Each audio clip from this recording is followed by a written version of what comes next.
Okay, I have started this 3 times. Each time something weird and random happens that I have to stop. So we're gonna do it this time. So, I am Bridget, and this is my testimony. So, first and foremost, I kind of need to tell you, I know a testimony is your backstory, but I think I need to tell you a little backstory to the backstory for it to make sense.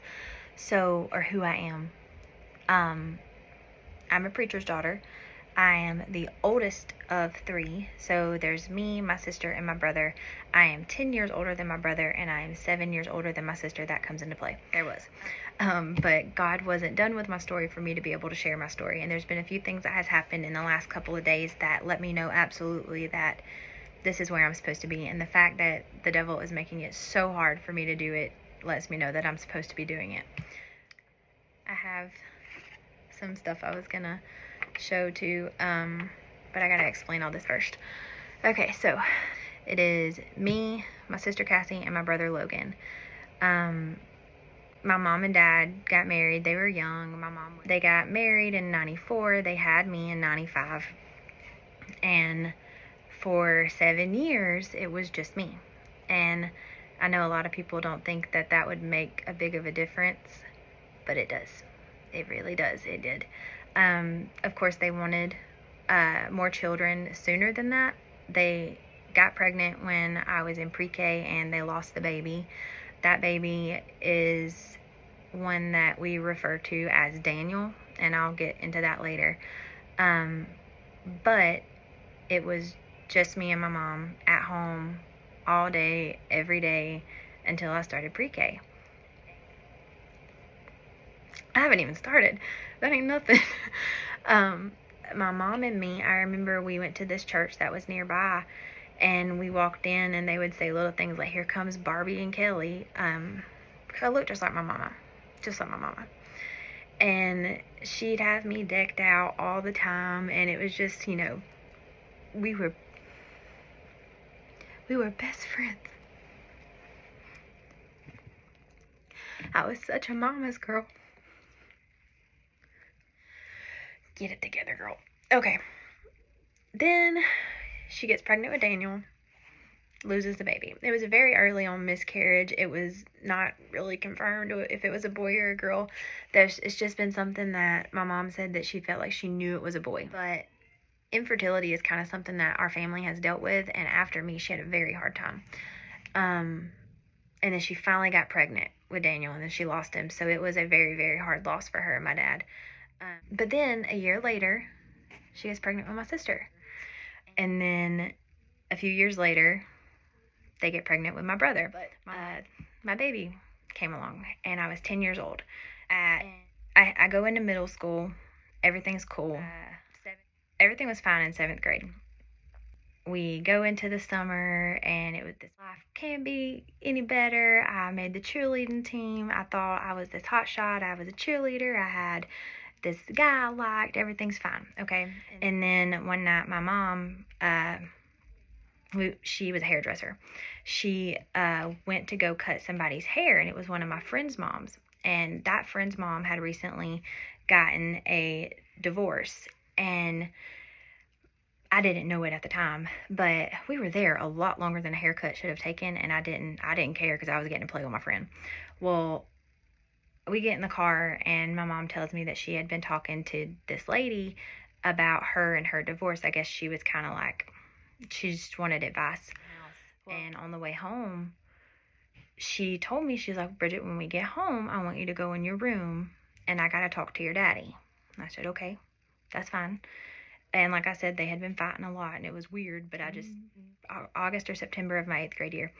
And she said, "I'm leaving your daddy." And I was like, okay. I think I was in shock. I like immediately texted my boyfriend, and I was like, "My mama said she's leaving." So I get home, and I go downstairs, and I pack a bag, right? Because kids are always with their moms. Well, and then I go back downstairs, and I'm waiting, and I hear a knock on my door, and I'm thinking that it's my mom, and we're about to go. And my daddy walks in, and he's like, "Are you awake?" I said, "Yeah, I'm awake." And he laid down in the bed with me. And he's just laying there staring at the ceiling. And he said, Bridget, I don't get it. And he said, she left. Her brother came and picked her up. My dad literally did not know until last year that I had a bag waiting with me and I was supposed to go with her. And she didn't take me. Well, that Friday, I was actually getting to go spend the night with my best friend. Well, and I was fine after a minute, and I go to her house that weekend, and I'm like, let's have a great time. Let's not think about anything. Let's not talk about anything. Maybe by the time I'm back home, everything's going to be fine.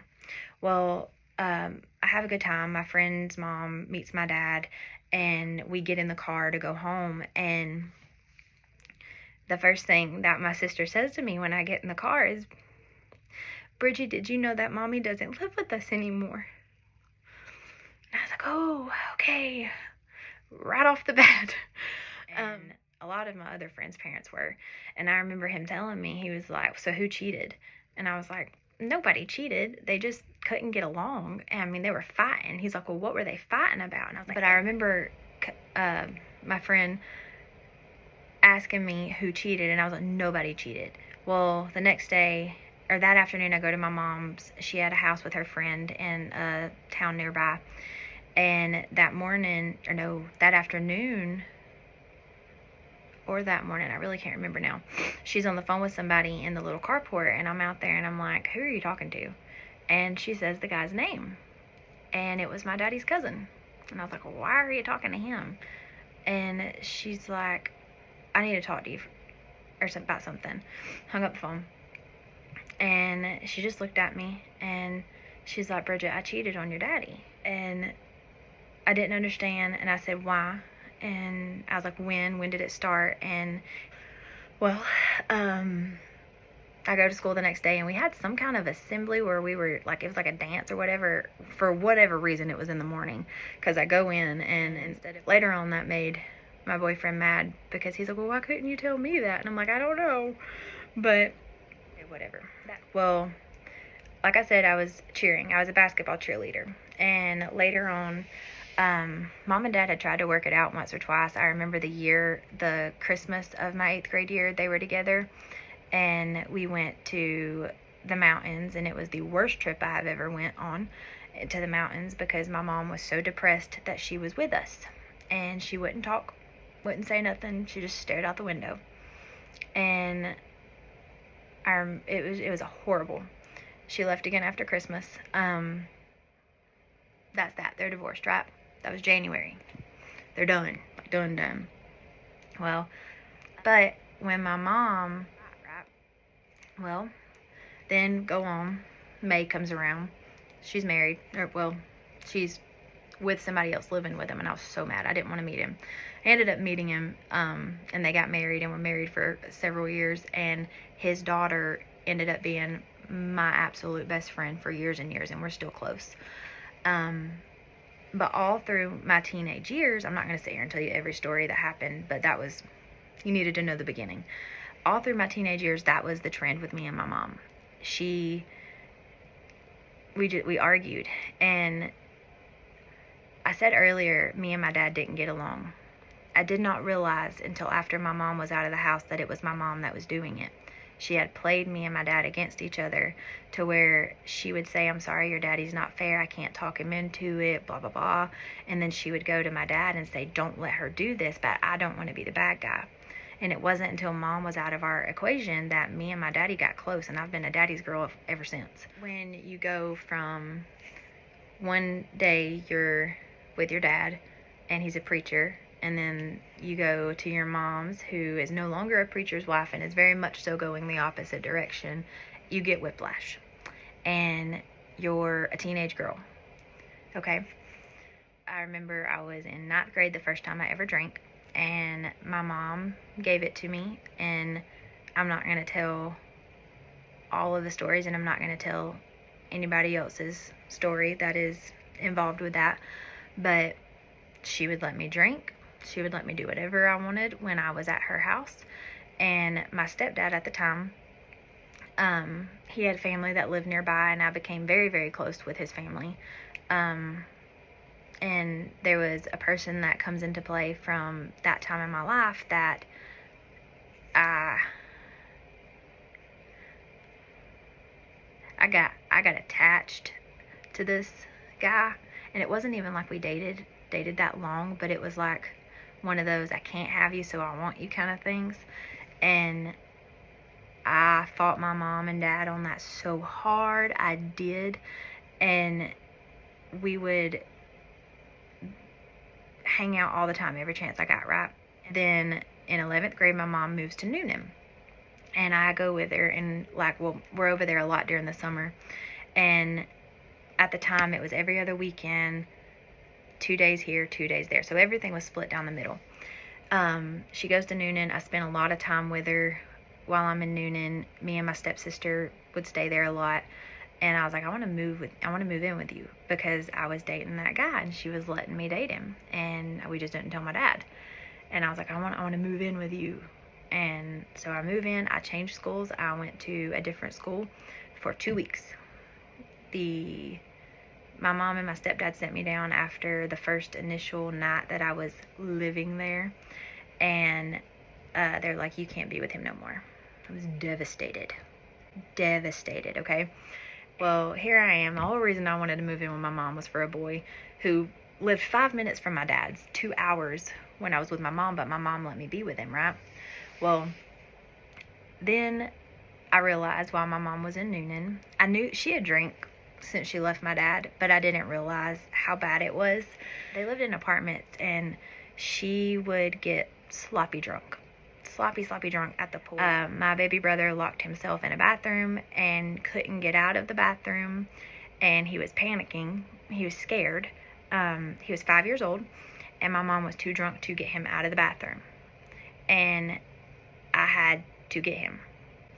Another time, she's screaming at my sister, and she's drunk. She's slurring her words, and I'm like, she was belligerent, and I just remember yelling back at her, and I'm like, do not yell at her. And it just got worse and worse. And then I went to my dad's for the first weekend. I was back at my dad's, hung out with all my friends, and I remember telling my dad, I was like, I don't want to go back. It's different. It was like a dark cloud over my mom's house, and I was like, Daddy, she's drunk all the time. I don't want to go back. So I told my mom I didn't want to go back. My daddy took me back to the school I grew up in my entire life. He enrolled me again. She continued to drink. We were fine. We healed from that, whatever. I've known my husband my entire life. Me and my husband get together my senior year and fall in love. Everything's cool, you know. We get married in 2014, and when I married Andy, he had a baby. And that baby made me realize a lot. I've known my entire life the only thing I've ever wanted to be. Not a doctor, not a nurse, not a teacher, not this or that. I wanted to be a mom. I knew that was what I wanted.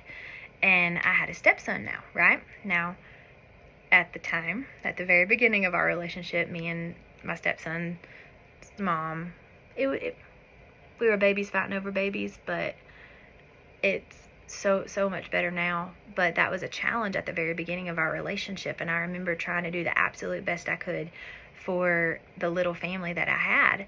And in doing that, I was 20 years old when me and my mom had our very first Knockdown Dragout. Like, I'm talking, it was bad. And I remember fussing with her, and I was like, how could you do what you did to us? Because I'm like, I can't imagine putting my baby through that, my stepson through that. And that's kind of what opened my eyes up a little bit, because we lived with my dad. My dad raised us. We went to my mom's on the weekends when her husband had his kids. When he did not have his kids, we did not go. Well, at least the little ones didn't. I did, because I could take care of myself. But we'd wake up on Saturday morning, they wouldn't be at the house. They would have gone shopping, whatever they wanted to do, and me and my sister would just watch the little kids. There were 6 of us. There were 3 older and 3 younger. And the reason I was bringing up the age difference earlier is because I raised my brother and sister. Now, not like my dad didn't. My dad raised us, but I was the mom. You know what I'm saying? Like, I'm the one that did everything in that aspect. So it's been a very odd line between siblings and parenting them through the years. But we get in this knockdown dragout or me and my mom do, and I'm like, I'm screaming at her. And she was like, get off your high horse and blah, blah, blah, blah, blah. Every one of y'all think you're better than me. And I'm like, no, that is not at all what it is. I'm just like, how could you do this? Like, why didn't you love me enough to not do this, right? And we just get into it. Well, I had found out some stuff about my mom that she had done. She had cheated. Let me preface this by saying, any issues that my mom and me had later on in my life had absolutely nothing to do with what my mom did to my dad in their marriage. But at the time, I just needed to let her know that I knew. And I found out that she had cheated on my dad quite a bit and had used me as a way to get to some of those people. And I did not know that.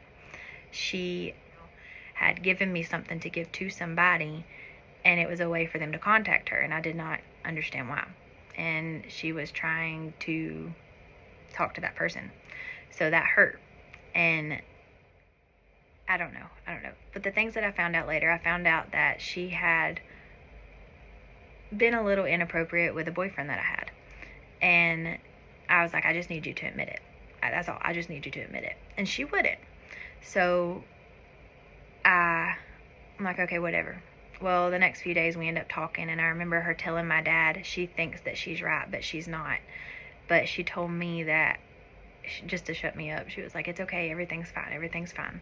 Well, I dealt with infertility the first couple years of my marriage. I had a really hard time getting pregnant, and I finally got pregnant, and it was my little miracle baby. And I knew that this was going to change me, obviously, but I did not anticipate how much it would change me. So I had set boundaries with my mom when I decided to let her back in my life when I was 20.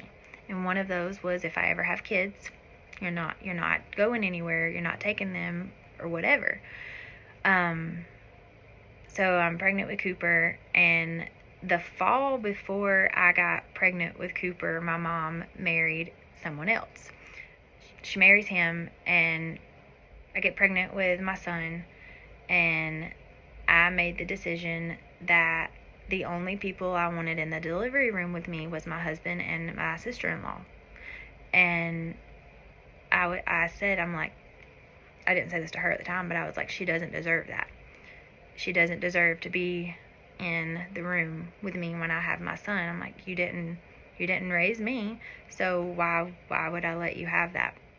Through my sister's high school years, as I was having, my sister was in 9th grade when I had my son, so we realized that the drinking had not gone away. She had just got better at hiding it. She couldn't even go to a football game without having wine or something in a Gatorade bottle. And because of that, I never knew when she was sober, so I wouldn't let her watch my son. And I played it off as being overprotective, because I was. I did not let my son out of my sight. Nobody watched my son. I mean, my mother-in-law would come to my house and watch my son, and that killed me. And I remember being on the phone with her the first time that, it was right before she had ever done it for the first time, and she was like, honey, you're gonna have to do it at some point. She's like, I get it. I did it with my first. And I couldn't do it. I did not want to ask for help with my son.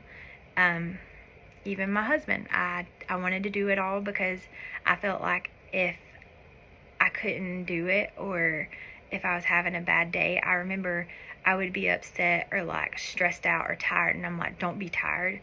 This is a privilege, like you didn't think you would ever have a kid. You prayed for this, and you're gonna whine. And I was like, okay, I don't deserve to be tired. I'm not tired. So I wouldn't let anybody help me. I wouldn't let anybody do anything. And I wouldn't leave him anywhere. And the reason being for that is, I guess, abandonment issues. I never wanted my son to feel like I felt, which, me running to the store and back, he should not. But you know what I'm saying? Like, in my head, that's how I felt.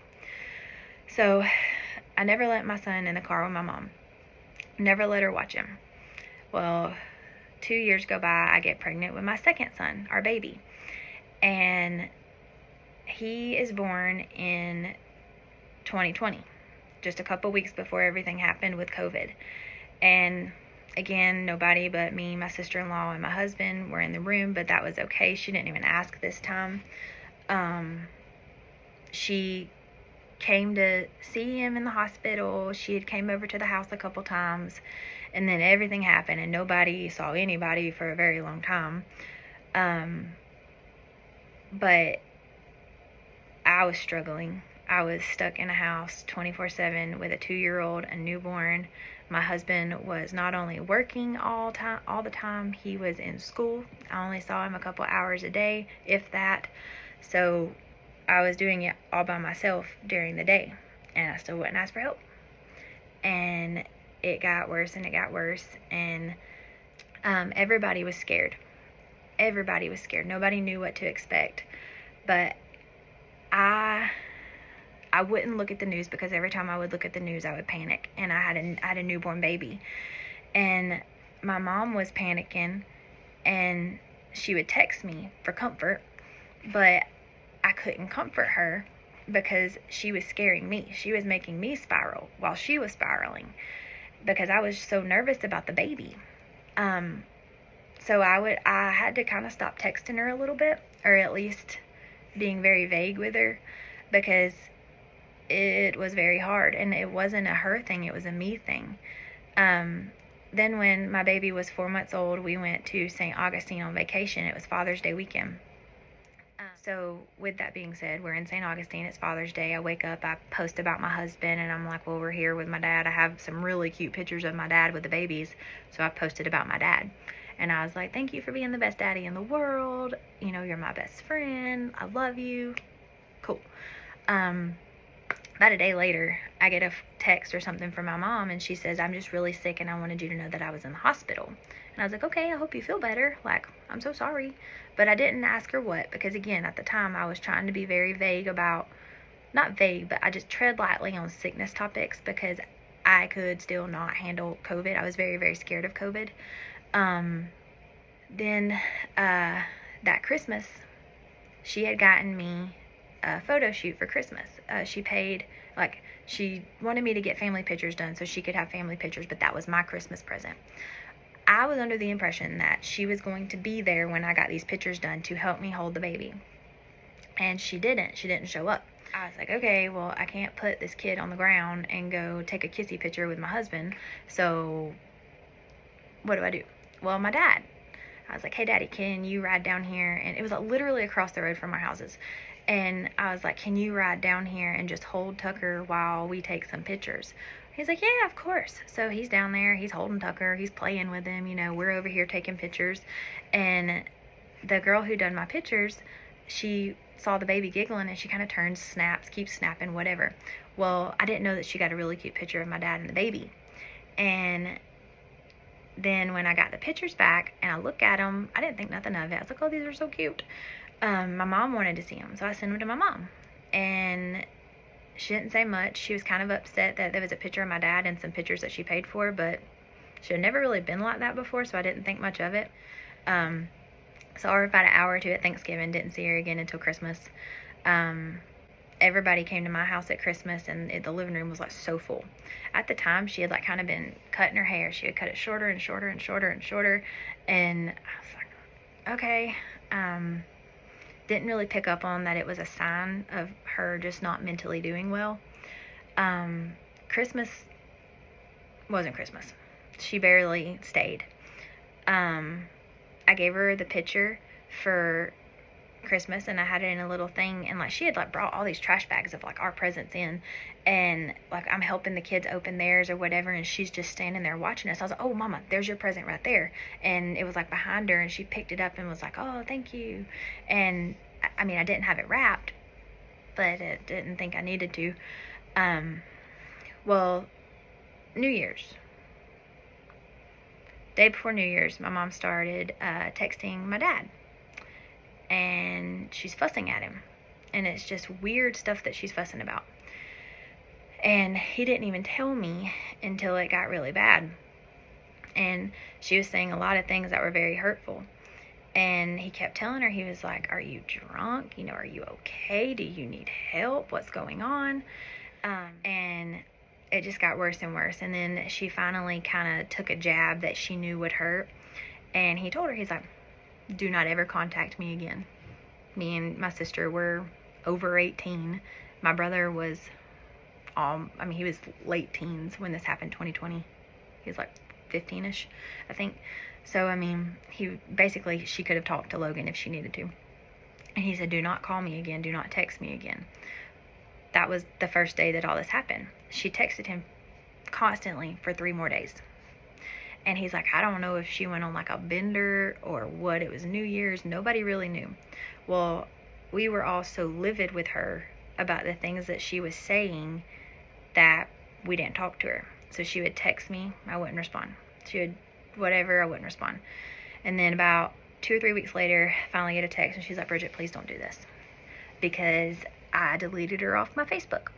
And that is something that has been very common with my mom. Everything's a show. A lot of you probably haven't heard half of this story, and I'm not doing this to bash her. I'm not doing this to put her down. It is just the truth that I went through. So when I deleted her off Facebook, it took about 5 minutes, and then she's texting and calling, please don't do this, Bridget, please don't do this. Andy, don't let her do this. I finally answered the phone, no, I didn't answer the phone that day. I felt like she had been drinking really heavily.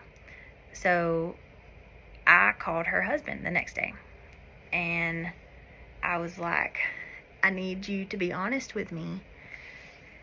Is my mama drinking? And he swore to me she wasn't. And again, this is nothing bad towards my mom's husband. This is just what happened. I asked him if she was drinking. He said no.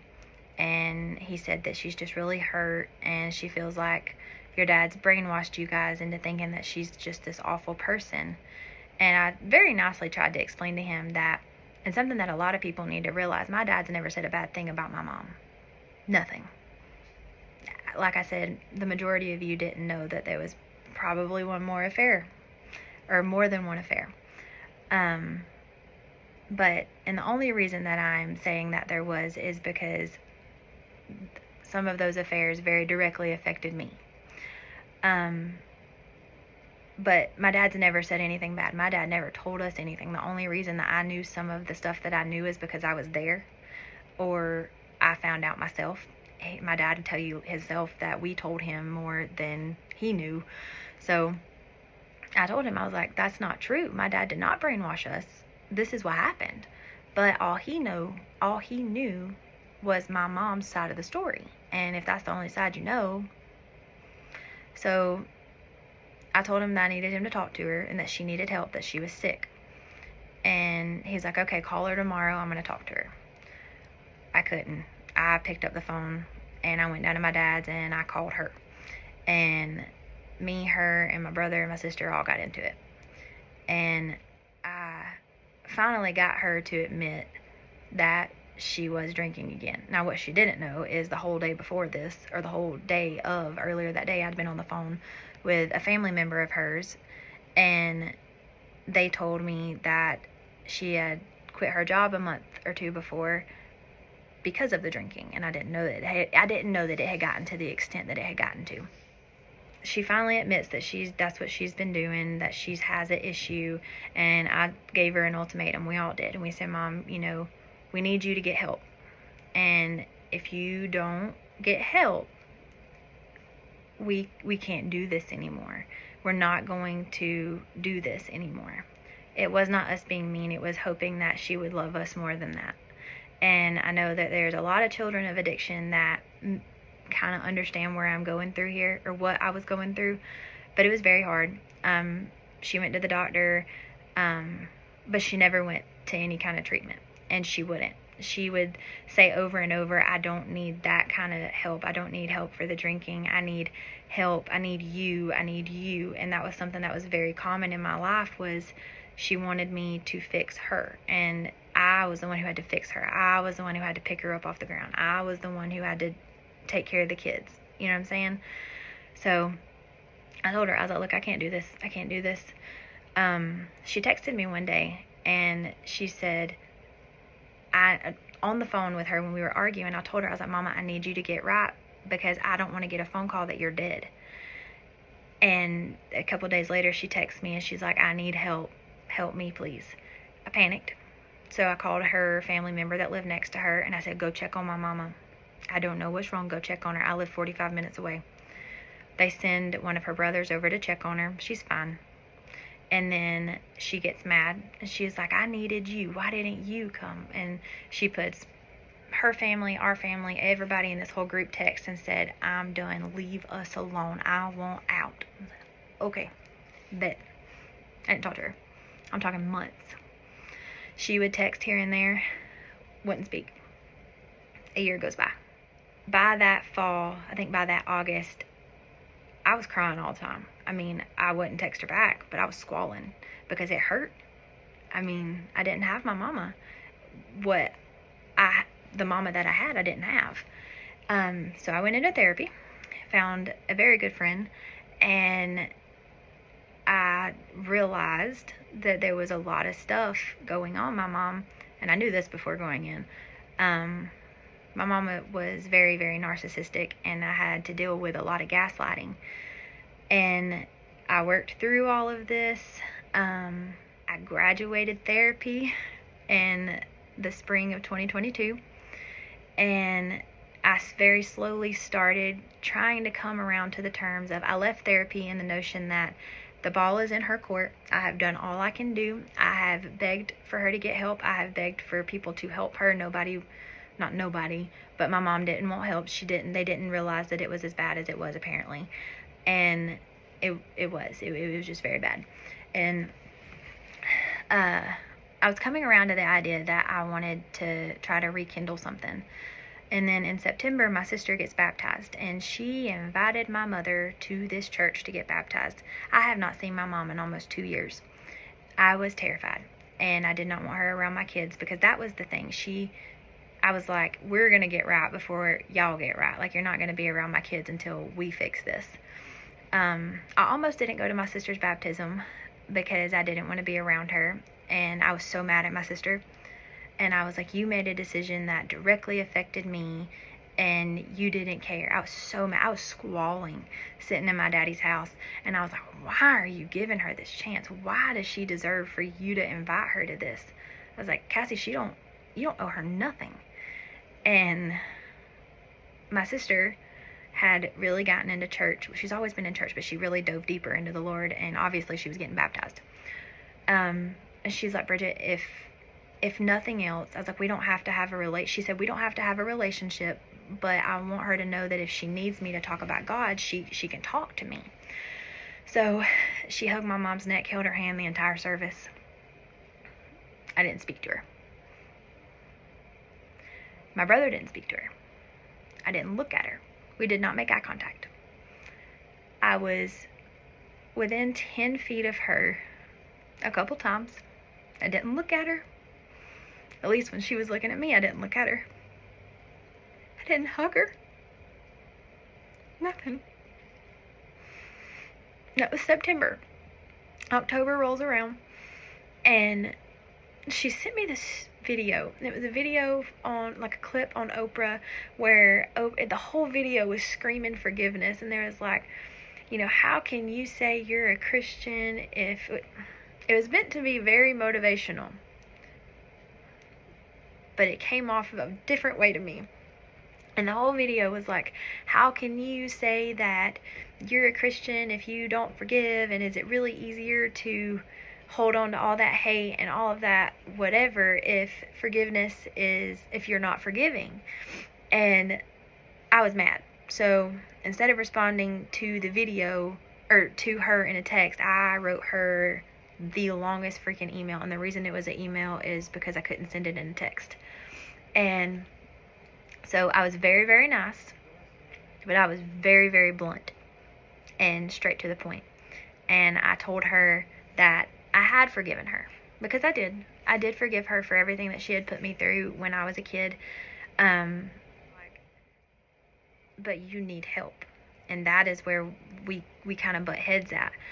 And I'm like, you were so bad. You were so bad that certain things have happened. I'm like, you've got to get help.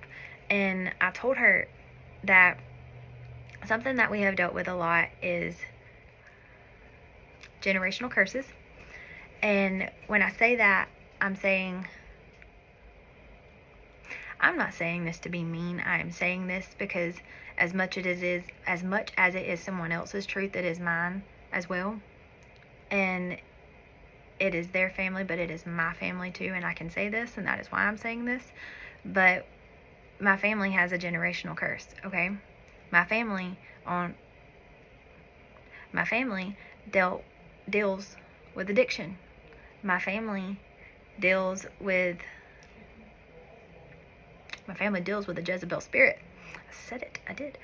My family deals with being a mom. Okay? This was something that went through the line. And again, I am not going to get into everybody else's story because it is not my place, but I am going to say one thing. Not everybody agrees that we have a generational curse, okay? But the reason that I know we do is because my mom has 2 brothers, okay? There's 3 of them, my mom and 2 brothers. Out of those 3 siblings, there is almost 15, if not over 15 children that came from them. My mom has 3, and my uncles have several in between them. Not one of them, not one kid has been raised by any of those parents. None. I'm very, very close with a few of my cousins, and to watch how we all went through the same thing, and to see how we all turned out and how we all turned to God, we all can sit here and tell you the exact same thing. It ran in our family until it ran into us, because there was a grandparent that didn't raise her kids, okay? The others did. And then there was a grandparent that didn't raise their kids. Grandparents did. And then those parents didn't raise their kids, okay? So all of us grow up and we have kids. I didn't want to do that. I put myself in a bad place. That's where I'm like, okay, it ran in the family until it ran into us. So in this generation of my family, we've broke the chains of addiction. We've broken the chains of those spirits that are in our family. We've broken the chains of parenting and several other things that it just goes and goes and goes. Well, I sent her this long email in October, okay? And she gets really mad that I said it, and then we ended up texting, and then I called her for the first time in about a year and a half, and I had her on the phone, and it's the first time I've heard my mom's voice in a year, and we're talking, and I said something about one of the things. I was like, Mama, I don't care what happened 15 years ago. I could not care less. I want to talk about what's going on now. And I was like, I do not care for you to go back through all of the details. I don't want the details. I just want validation that, yes, I gaslit you. Yes, I lied to you. Yes, you were right. Cool. Let's just be us. But not oh, I'm sorry, like a fake apology. She wouldn't do it. And then she began lying, saying that things didn't happen that I was actually there for. Was absolutely there, saw it, heard it, was there, physically there. She said they did not happen. And I was like, Mama, Come on, it's okay. It's okay. We ain't got to talk about it. It's fine. It's okay. It's like, no, Bridget, no, like, it did not happen. Your daddy lied to you. Your daddy lied to you. And I said, Mama, he didn't lie to me. I know that. And she said, well, how do you know that? And I'm like, because I was there for A, B, C, and D. That's the thing. I was there. She just starts like being weird, and she comes up with this whole big elaborate story about a lie and swears up and down that something was said, and it wasn't. And so I'm on the phone with my mom, and I'm begging her. I said, Mama, it's okay. It's okay that you lied. I don't even care if you want to admit that you lied 10 minutes ago. That is fine. It's okay. I was like, I don't know if you're lying because somebody's in the room. I don't know if you're lying because if you tell the truth, about 8 years of lies are going to unravel. I said, but it's okay. I want you. I want you back. Please. Just tell me the truth. Let's just move on. And she wouldn't. And I told her, I was like,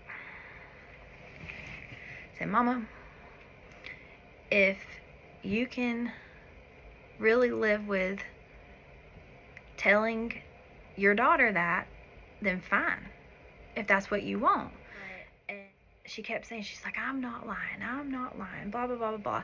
And I told her, I said, okay, if you can lay your head down at night, then fine.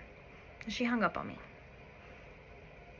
And I told her, that was the last time I heard my mama's voice too, was me telling her and fighting with her about all this. So we're texting. And I told her, I was like, I don't know what you're doing, but you need to fix that sad, broken little girl that is inside of you, because until you do, everything you touch is going to turn to dust. I was mad.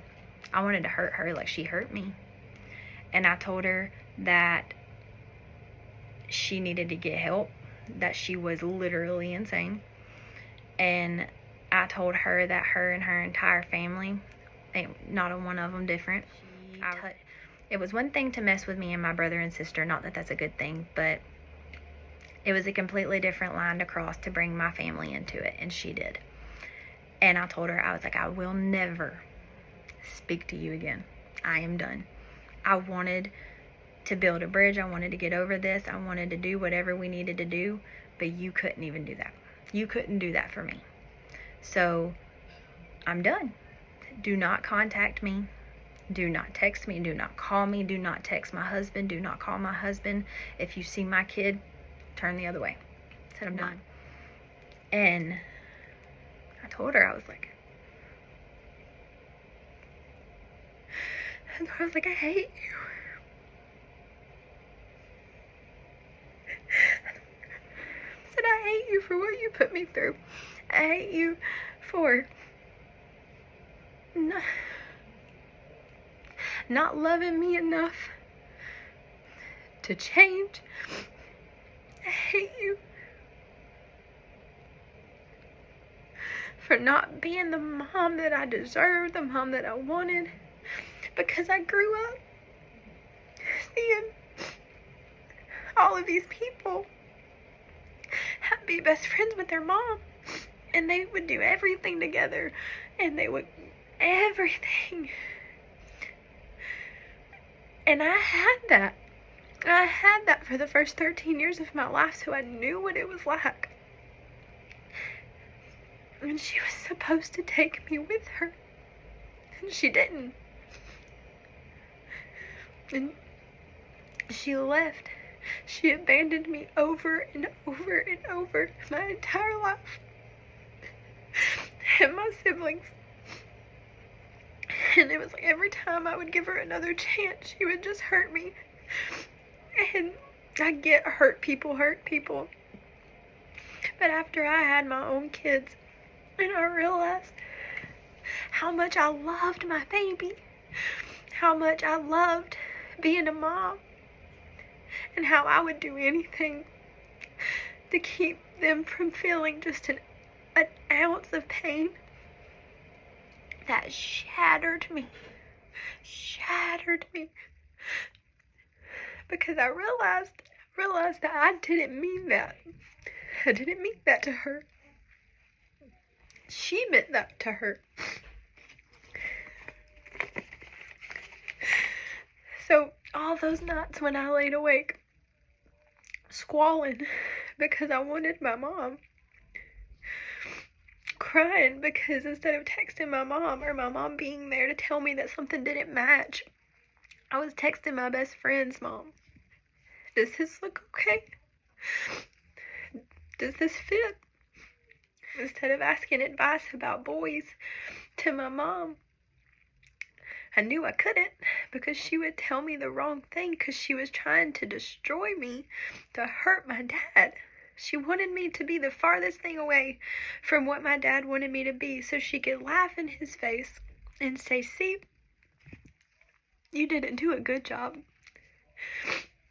So I had to ask other people advice. Was that advice always right? No, it was not, because I made a lot of mistakes. But I told her that I never blamed her for the mistakes that I made. I blamed her for allowing me to be a child making a decision that I shouldn't have made. I should have never been allowed to be in the position to make the mistakes that I made because she put me there. That's what I was mad about.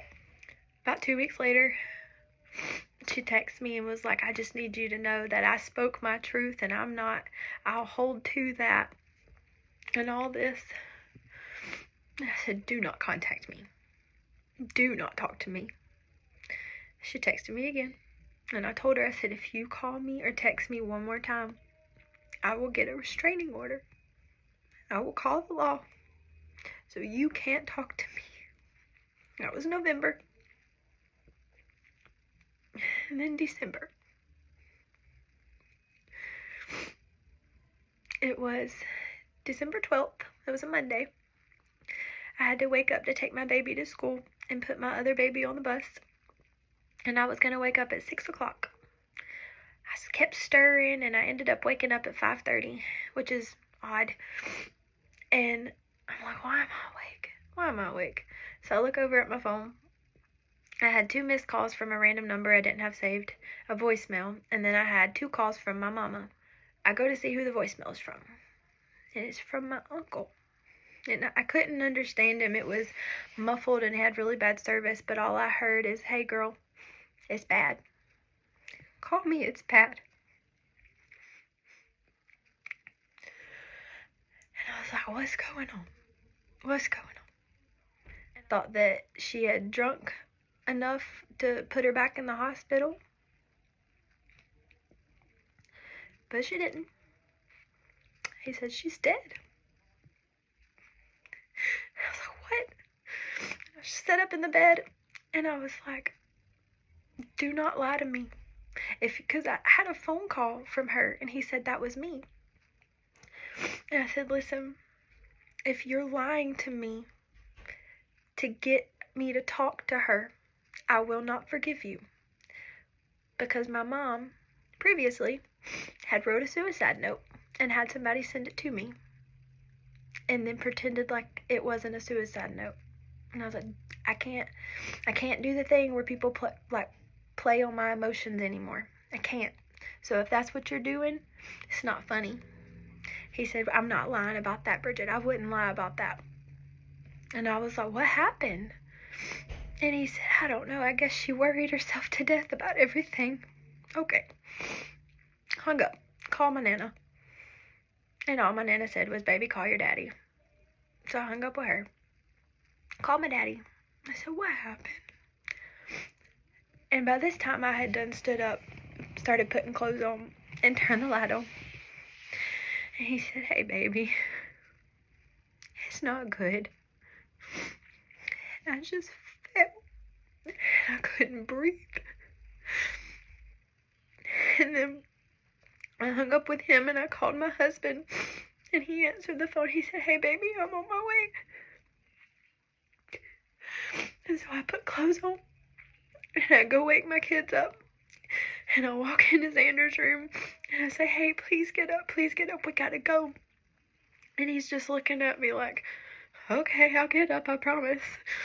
And I start putting clothes on the kids, and I'm just squalling, walking through the house, getting my kids ready. My cousin goes and puts Xander on the bus for me. And I said, hey, can you get him, please? We're having an emergency. And he's like, what's wrong? And I was like, my mom died. I ripped the Band-Aid off, And then I get him on the bus. And then I'm like, okay, let's just take the kid. I'm going to take Cooper to school. He's going to go to school today, so he doesn't have to be here. And on the way to school, we stop and get a biscuit. And I'm talking to my cousin on the phone. I'm standing in line. And in front of me is my great uncle and my aunt. And I've got my biscuits, and I'm going to pay for him. And he pays for my biscuit. And I was like, you don't have to do that. And he was like, no, I'll pay for yours. Don't worry. And I just started squalling again. And his wife was like, I'll pay for the biscuit. And I was like, no, my mama died. And she didn't understand because my mama was 46 years old. And I get Cooper to school. And one of my friends who was there, she just wraps me up in her arms and I'm squalling. And then I go through the rest of the day, and it's just the next couple days are like that. And then I get in touch with her stepdaughters to figure out what's going on.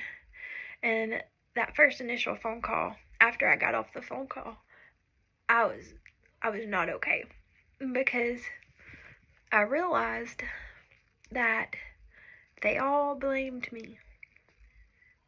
And they told me that I killed her of a broken heart. Over the next few days, we're all trying to arrange a funeral, okay? And as her oldest daughter, I thought that was my responsibility, because her husband was so distraught, which I understand that. So I was trying to do everything I could for him. And I was gonna have it. I wasn't going ahead and like putting things out there. I was giving him options because he couldn't look at anything yet, because he's the one who found her. And I was like, okay, I've got this, and this. Does that work? Or would you want to do this, and this? And it didn't go well. And all three of us ended up getting in a knockdown dragout with his kids, because they were so hurt. They lost my mom, okay? I lost my mom. I did, but I hadn't seen her or been around her in 2 years. They were with her every day, and that was just as much their mom as it was mine. And they were hurt. They were very hurt. But I was hurt, and I was angry. Well, we all get in a knockdown dragout, and I end up telling them a lot of stuff that I should not have told them, because I was angry. And we end up having 2 separate funerals. We ended up having 2 separate funerals because we couldn't get along. And I know that broke my mama's husband's heart. And I know that would have broke my mama's heart.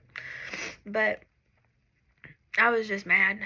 I was so mad. I was livid, because I thought that if they would have just listened to me. I had told them a couple years ago, when all this started, that they were going to wake up dead, or they were going to wake up one morning and find her dead on the couch because she drank herself to death. And that is what happened. They woke up and they found her dead on the couch. So we were just waiting for the autopsy results to come back. And they did. They finally did yesterday.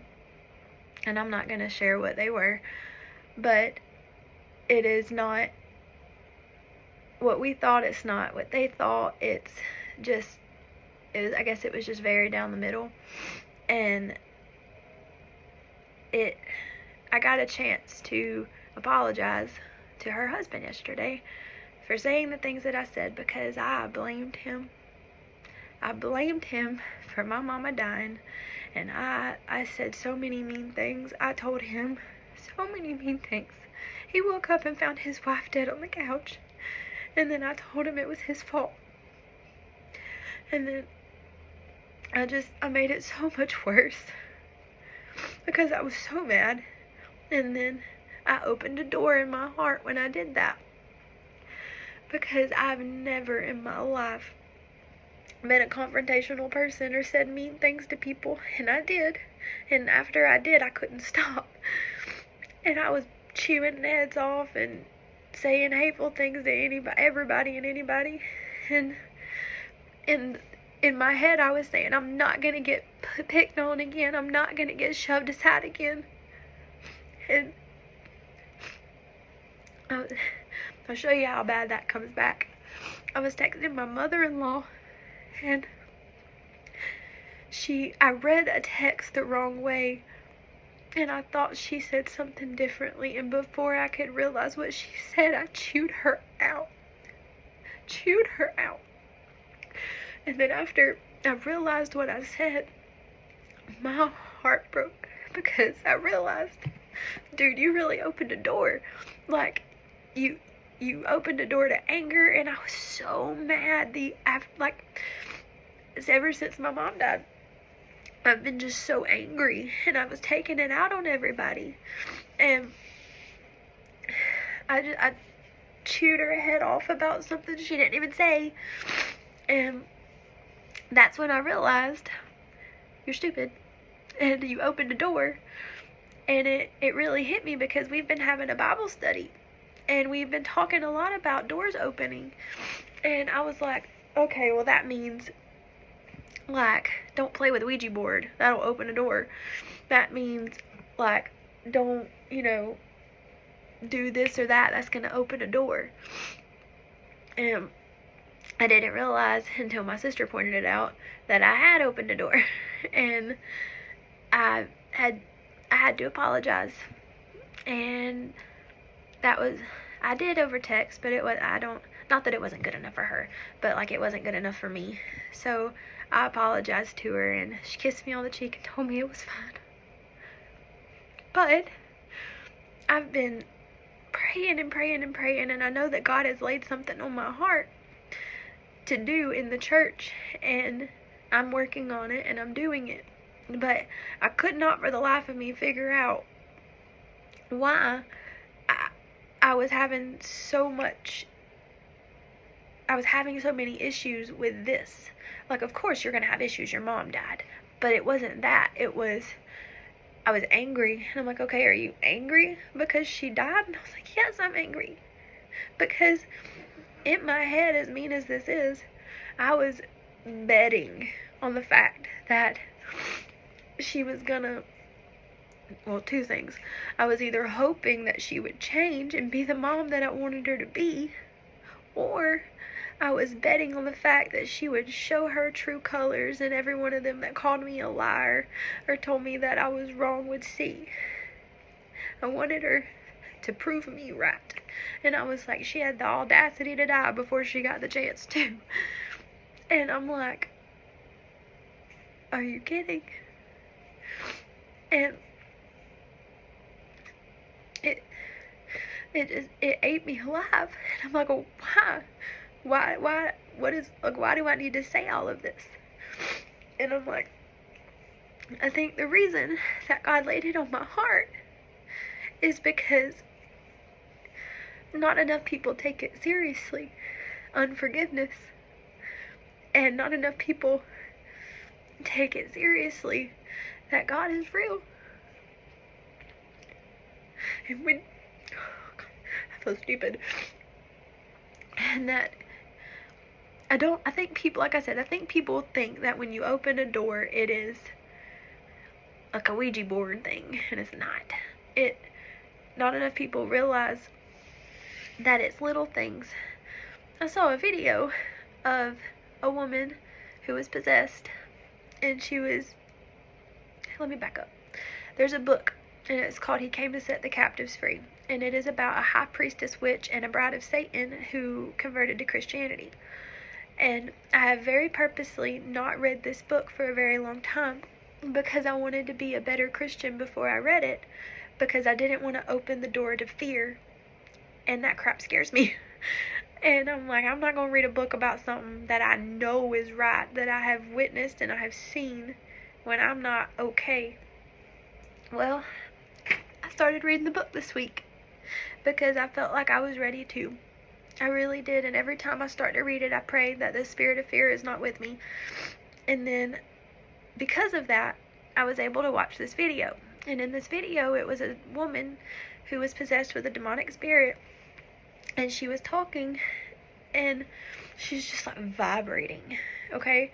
And the guy is like, what do you want? Or like, how do you get to people, or something along those lines? And she's like, doors. And he's like, what are the doors? And she says 3 things: unforgiveness, hatred, and fear.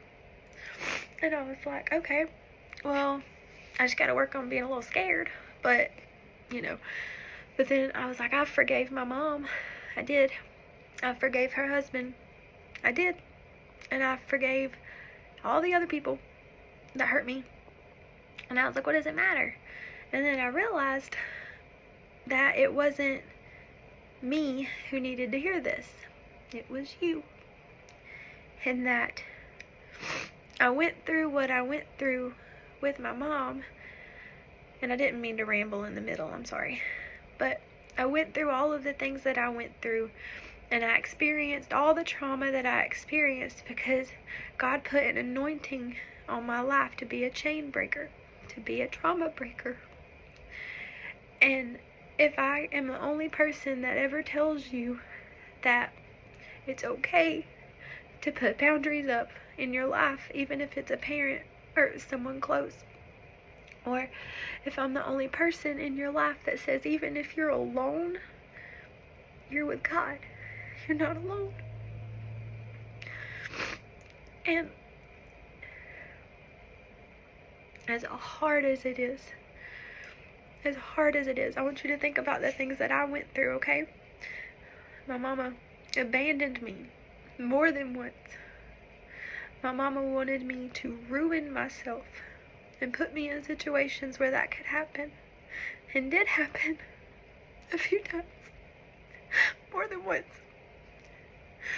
My mama was the meanest person in my life.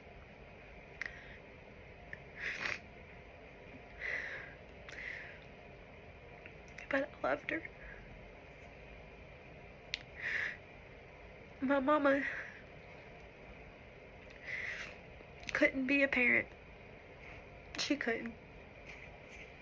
All of those things, okay? Okay?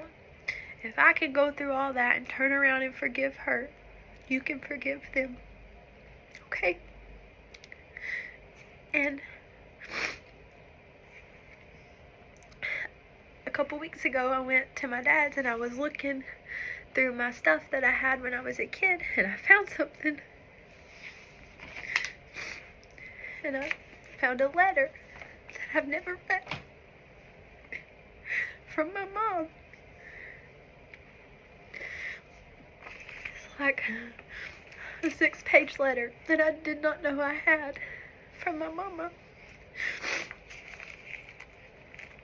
And the entire letter, it talks about how much she loves me and how proud of me she is, and how what everybody in the family means to her, and what she thinks of them, and what she thinks that my job is in the family. And above everything else, every other word was follow God. So I know, and she knows,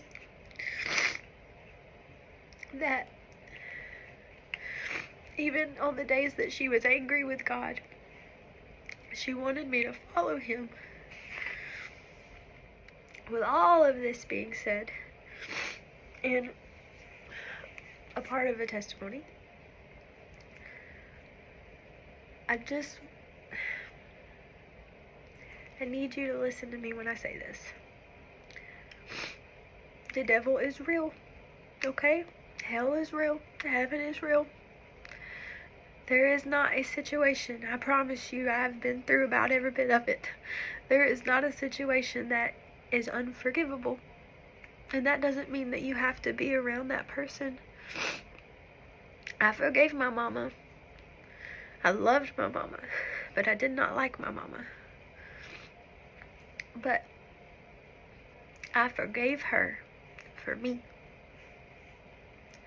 I forgave her months before she died for me.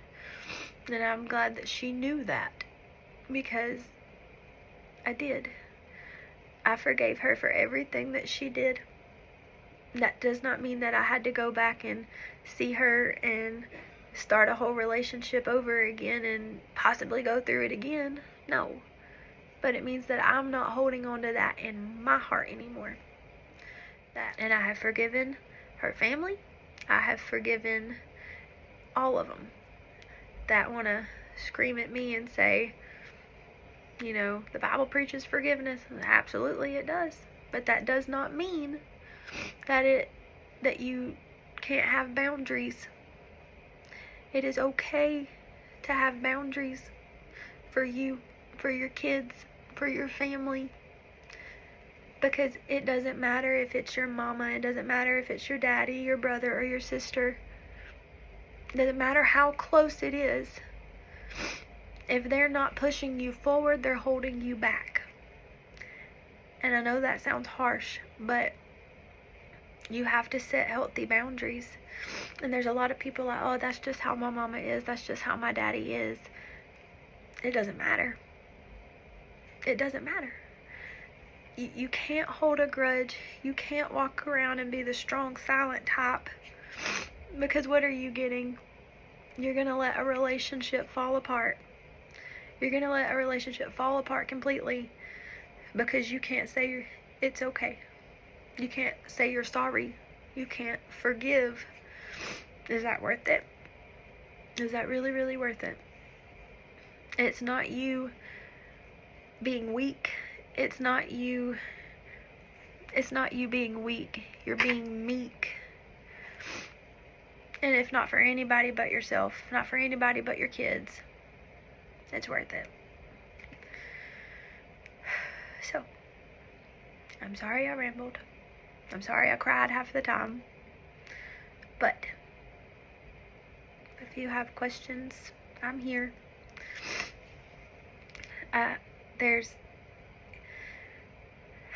really feel like God's put it on my heart to lead a couples ministry, because I have seen the good, the bad, and the ugly of a lot of marriages, a lot of relationships. I've seen the good, the bad, and the ugly of a lot of parents, and I want to help engaged, dating, you want to be dating, married, divorced. I want to help people in their relationships, and I want to help them be better parents, and I want to help them to be a part of what's about to happen. And I know you've heard it all your life, because I've heard it all my life, but He's about to come back, guys. And I'm not trying to be a dork, I'm not trying to be weird, but it's different right now, and if you can't feel it, you gotta wake up, because it's like the ground's vibrating. So please, if I don't know you, please, but if I know you and you're going through something, I don't care if you hated me in high school. I don't care if you hate me now. If you need something, if you need somebody to pray with you, I will pray with you. Because I don't want anybody else to feel like I did, or my sister or my brother did. So please, I'm not trying to be dramatic, okay? Or make it about me. But I'm being as honest and as real as I can be. It's time. So, thank you for listening.